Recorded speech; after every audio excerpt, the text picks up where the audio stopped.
اپنے رب کی کون کون سی نعمتوں کو جھٹلاؤ گے؟ یہ جنت کا تذکرہ اللہ قرآن میں بھی کرتا ہے، اسی جنت کا تذکرہ اللہ تورات میں بھی کرتا ہے، اسی جنت کا تذکرہ اللہ انجیل میں بھی کرتا ہے، اور کہتا ہے میں نے اپنے بندوں کے لیے بنائی۔ کس کے لیے بنائی؟ اپنے بندوں کے لیے بنائی۔ تو اللہ بار بار کہہ رہا ہے میں نے اپنے بندوں کے لیے جنت بنائی، میں نے اپنے بندوں کے لیے جنت بنائی۔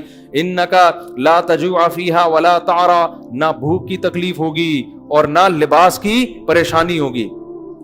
جنت میں جو کھانا کھائیں گے بھوک کی تکلیف کے بغیر، صرف لذت کے لیے ہوگا وہ کھانا۔ کیسی اللہ نے نعمتیں بیان کی۔ وَلَحْمِ طَيْرٍ مِّمَّا يَشْتَهُونَ، جس پرندے کا گوشت کھانے کا دل چاہے گا وہ کھاؤ گے۔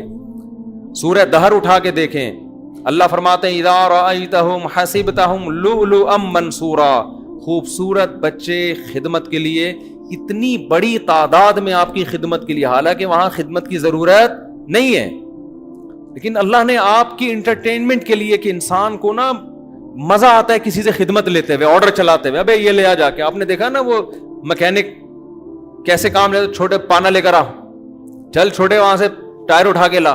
وہ چھوٹا گنجا ہوتا ہے، اس کے چپت بھی پڑتی رہتی ہے سر پہ، اور اس کو ٹنڈ بھی کروا کے رکھتے ہیں۔ اکثر میں نے دیکھا ہے وہ بچے جو کام کر رہے ہیں نا وہ گنجے ہوتے ہیں، ان کو میں کہتا ہوں بال تو رکھو، کم از کم چپت لگے گی، تھوڑی تکلیف کم ہوگی اس سے۔ انسان کی ہے کہ بھئی وہ چودراہٹ چاہتا ہے، تو قرآن کہتا ہے ایسے پیارے خوبصورت بچے خدمت کے لیے ان کا قرآن نے نقشہ کھینچا ہے۔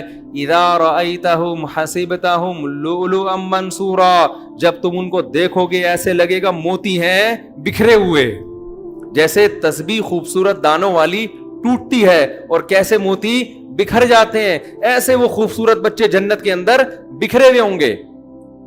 ایک روایت میں آتا ہے جو جنت اپنی آنکھوں سے دیکھ لے اس کو دنیا جہنم لگے گی۔ یہ جو دنیا ہم جہاں بیٹھے ہوئے ہیں نا، جیسے جو لوگ امریکہ یورپ سے آتے ہیں نا، کراچی آتے ہیں، گلی میں آتے ہیں۔ کل ایک صاحب مجھے کہنے لگے کہ میں کینیڈا جا رہا ہوں، 5 سال بعد میرا ارادہ ہے واپس پھر یہیں اسٹے کروں گا، میں بس 5 سال میں اتنا کما لوں گا پھر یہیں آؤں گا۔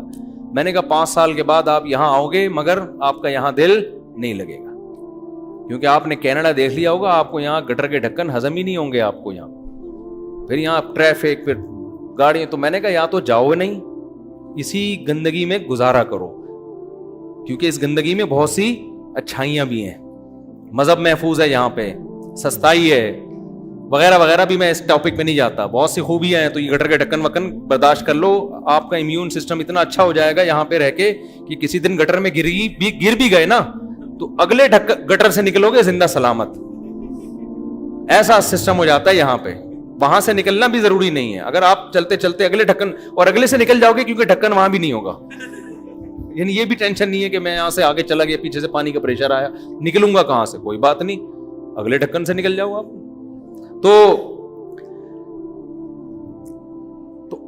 روایت میں آتا ہے کہ کوئی یہاں آ کے کوئی جنت میں یہاں آ کے دیکھ لینا تو اسے یہ کیا لگے گی دنیا؟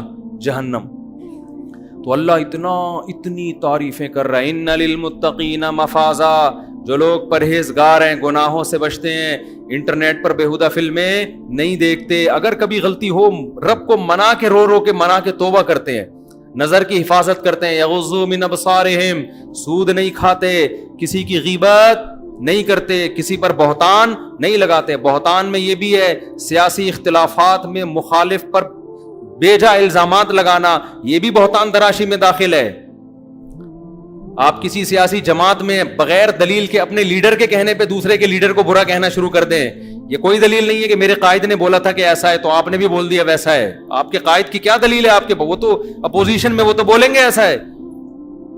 قرآن بار بار کہتا ہے کسی پر بہتان نہیں لگاتے جب تک کوئی یقینی دلیل نہ ہو، کسی پر بہتان نہیں لگاتے، غیبت نہیں کرتے، رشتہ داری کو جوڑتے ہیں۔ او بھائی تمہیں دنیا ایسا انعام نہیں دے سکتی۔ دیکھو اللہ ہمیں جو نیک اعمال کا کہہ رہا ہے نا، وہ اللہ اس لیے نہیں کہ ہم ایک دوسرے کو خوش کریں، اس لیے کہ ہم کس کو خوش کریں؟ اللہ کے لیے۔ میرا رب اگر مجھے کہتا ہے میں اپنے باپ کو نہ ستاؤں، میں اپنے باپ کی اطاعت کروں، تو رب باپ کے لیے نہیں کہہ رہا، رب کس کے لیے کہہ رہا ہے؟ اپنے لیے، کہ میرا حکم ہے ماں باپ کی خدمت کرو، اس کا بدلہ ماں باپ نہیں دیں گے، کون دے گا؟ میں دوں گا۔ جو مذہب کو نہیں مانتے وہ ماں باپ کی خدمت کا بدلہ کس سے مانگتے ہیں؟ ماں باپ سے مانگتے ہیں.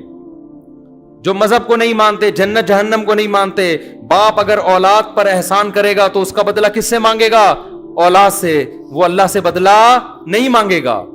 جو مذہب کو نہیں مانتے وہ غریب پر احسان کریں گے تو اس کا احسان کا بدلہ کس سے مانگیں گے؟ غریب سے. گوروں نے کتاب لکھی ہے کہ دنیا میں جو بھی اچھا کام کرتا ہے اس کا حق ہے کہ اس کو دنیا میں پیسوں کی صورت میں بدلہ دیا جائے. یہ گورے کہتے ہیں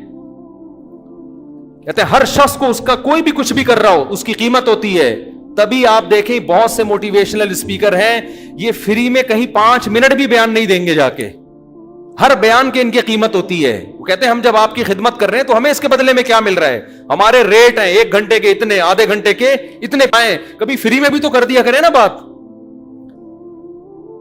لیکن اگر آپ آخرت کے لیے کام کر رہے ہو جیسے ہمارے اکثر علماء کرتے ہیں تو ان کے بیانات کی کوئی قیمت نہیں ہوتی. مجھے لوگ سمجھتے ہیں کہ جو ہم یہاں پورا تراویح میں بیٹھ کے بیان کر رہے ہیں نا اس کے ہمیں پیسے مل رہے ہیں، پیسے مل رہے ہیں. یا ہم کہیں دنیا میں باہر ملکوں میں بیان کے لیے جاتے ہیں تو ہمیں 5 روپے بھی نہیں ملتے. ہمیں کوئی ہدیہ تو کوئی بھی کسی کو کسی بھی ٹائم پہ دے دے اس پہ تو منع نہیں کیا جا سکتا کسی کو. انگریز نہیں کرتا یہ کام. آپ نے کبھی انگریزوں کو دیکھا 1-1 گھنٹے کے لیکچر فری پھوکٹ میں دے رہے ہوں؟ کبھی سنا آپ نے؟ بولو نا کیا ہو گیا؟ کبھی بھی نہیں سنا. اور اسلام اسی وجہ سے زندہ ہے، اسی وجہ سے اسلام زندہ ہے. آج عیسائی مشنریاں جو محنت کر رہی ہیں ہر مشنری کو اس کا پیسہ، ہر کارکن کو پیسہ ملتا ہے جو بھی ان مشنریوں میں. تبلیغی جماعت پوری دنیا میں گھومتی ہے، ساؤتھ افریقہ کے جنگلوں میں بھی اپنی جان، اپنا مال، اپنا وقت. آپ ایک کمپنی کو بتا دیں کہ آج جتنا کمپنی میں کام ہوگا اس دن کی تنخواہ آپ کو نہیں ملے گی. ایک بندہ کمپنی میں جا کے دکھا دیں میرا نام بدل دیں آپ. لیکن تبلیغی جماعت میں ایک مینیجر ہوتا ہے جس کو امیر کہتے ہیں. وہ مینیجر ہے، اس کے ماتحت 10-15 افراد ہوتے ہیں. پورے سال جماعت کو لے کے چلتا ہے. وہ پورے سال 1 روپیہ بھی اس کا نہیں لیتا. 1 روپیہ بھی اپنا پیسہ ان پہ خرچ کر رہا ہے الٹا. پورے سال جماعت کو سردی، گرمی، خزاں، بہار کے موسم میں پہاڑوں میں، پتھروں میں، گاؤں میں، دیہاتوں میں ایسی ایسی جگہ جماعتوں کو لے کے جائے گا. واش روم میں ٹوٹے ہوئے لوٹے، ٹوٹے ہوئے واش روم. بڑے بڑے امیر گھرانوں کے لوگ، آرمی کے بریگیڈیئر کرنل جیسے لوگ اس کے ماتحت ہوتے ہیں امیر کے. اور وہ امیر وہ 5ویں پاس بھی نہیں ہوتا. کیسے بہترین نظام کے تحت پوری سال جماعت کو گھما کے واپس لے آتا ہے. جب واپس آتا ہے تو کوئی ہار پھول لے کے استقبال کے لیے کھڑا نہیں ہوتا کہ اللہ کی راہ میں سال لگا کے آیا ہے. یہ کہاں سے، یہ کیوں ہو رہا ہے بھائی؟ یہ کوئی دنیا میں تصور کر سکتا، کوئی گورا انگریز تصور کر سکتا ہے اس کا؟ یار نہیں سمجھ میں آ رہی نا تو مجھے غصہ نہیں دلایا کرو. تم لوگ یوں کر دیا کرو، ہاں نہ کچھ منہ ہلایا کرو. میں تو کب سے بیان کر رہا ہوں. میں عصر کے بعد میرا گلا بیٹھا ہوا، تراویح بھی پڑھائی میں نے. اور افطاری میں نے ایک ان سے بولا تھا، کسی سے، ان سے تو نہیں بولے گا مجھ سے، کسی سے میں نے بولا تھا کہ نیمبو کا شربت پلا دو اللہ کا واسطہ. وہ بغیر چینی کے نیمبو ڈال کے لے آیا اس میں. افطاری میں طاقت آتی ہے لیمن کا شربت پینے سے. یا آپ تجربہ کر کے دیکھیں، نیمبو نچوڑیں وٹامن سی ملتا ہے، ایک انرجی آتی ہے. پھر کچھ بھی نہ کھائے آدمی پھر طاقت آ جاتی. نہیں تو آپ اگر افطاری میں بیٹھ کے روٹیاں پھوڑنا شروع کر دو پھر تو ٹن کھاؤ ٹن یا کسی کام کا نہیں رہتا آدمی. تو افطاری میں ہم لیمن کا شربت لازمی کوشش کرتے ہیں، اسے بڑی انرجی ملتی ہے. روح افزا اور یہ سب چیزوں کے بغیر بس سادہ لیمو اور چینی ملائی پی گئے. تو وہ بھی نہیں ملا آج تو ہمیں. گھنٹہ انتظار کروایا پھر لیمو لا کے رکھ دیا. ابے میں نے کہا یہ کیا گلا خراب کروائے گا اتنا کھٹا. تو جب میں اتنے جوش سے بات کر رہا ہوں تو تھوڑا آپ بھی، اب یہ رمضان تو گزر رہا ہے نا، آپ پورے سال تھوڑی پکڑائی میں آؤ گے. پورے سال تو مارکیٹ سے آپ نے ہونا ہے شارٹ. اور اس کے بعد ایک دن موت کا وقت میرا بھی آئے گا اور میرے بھائی آپ کا بھی ہے. ہم افسوس کر رہے ہوں گے، میں بھی افسوس. اللہ بچائے ایسے وقت میں افسوس سے. اللہ کرے کچھ ایسا کر لیں کہ اس وقت میں ہم خوش ہوں. ہمارے حضرت کے والد صاحب کا جب انتقال ہونے لگا خوش تھے، وہ خوش تھے، بہت زور زور سے اشعار پڑھ رہے تھے اللہ کی محبت میں کہ اللہ سے ملاقات ہونے والی ہے. جیسا آدمی نے زندگی میں قربانیاں دی ہوں، موت بڑی اچھی ہوتی ہے اس کی، خوش خوش دنیا سے جاتا ہے، اور جس آدمی نے زندگی میں برائیاں کی ہوں موت بڑی بھیانک ہوتی ہے اس کی، وہ کبھی بھی دنیا سے خوش نہیں جا رہا، افسوس کر رہا ہوتا ہے کہ میں کیوں، میری عیاشی ختم ہو رہی ہے۔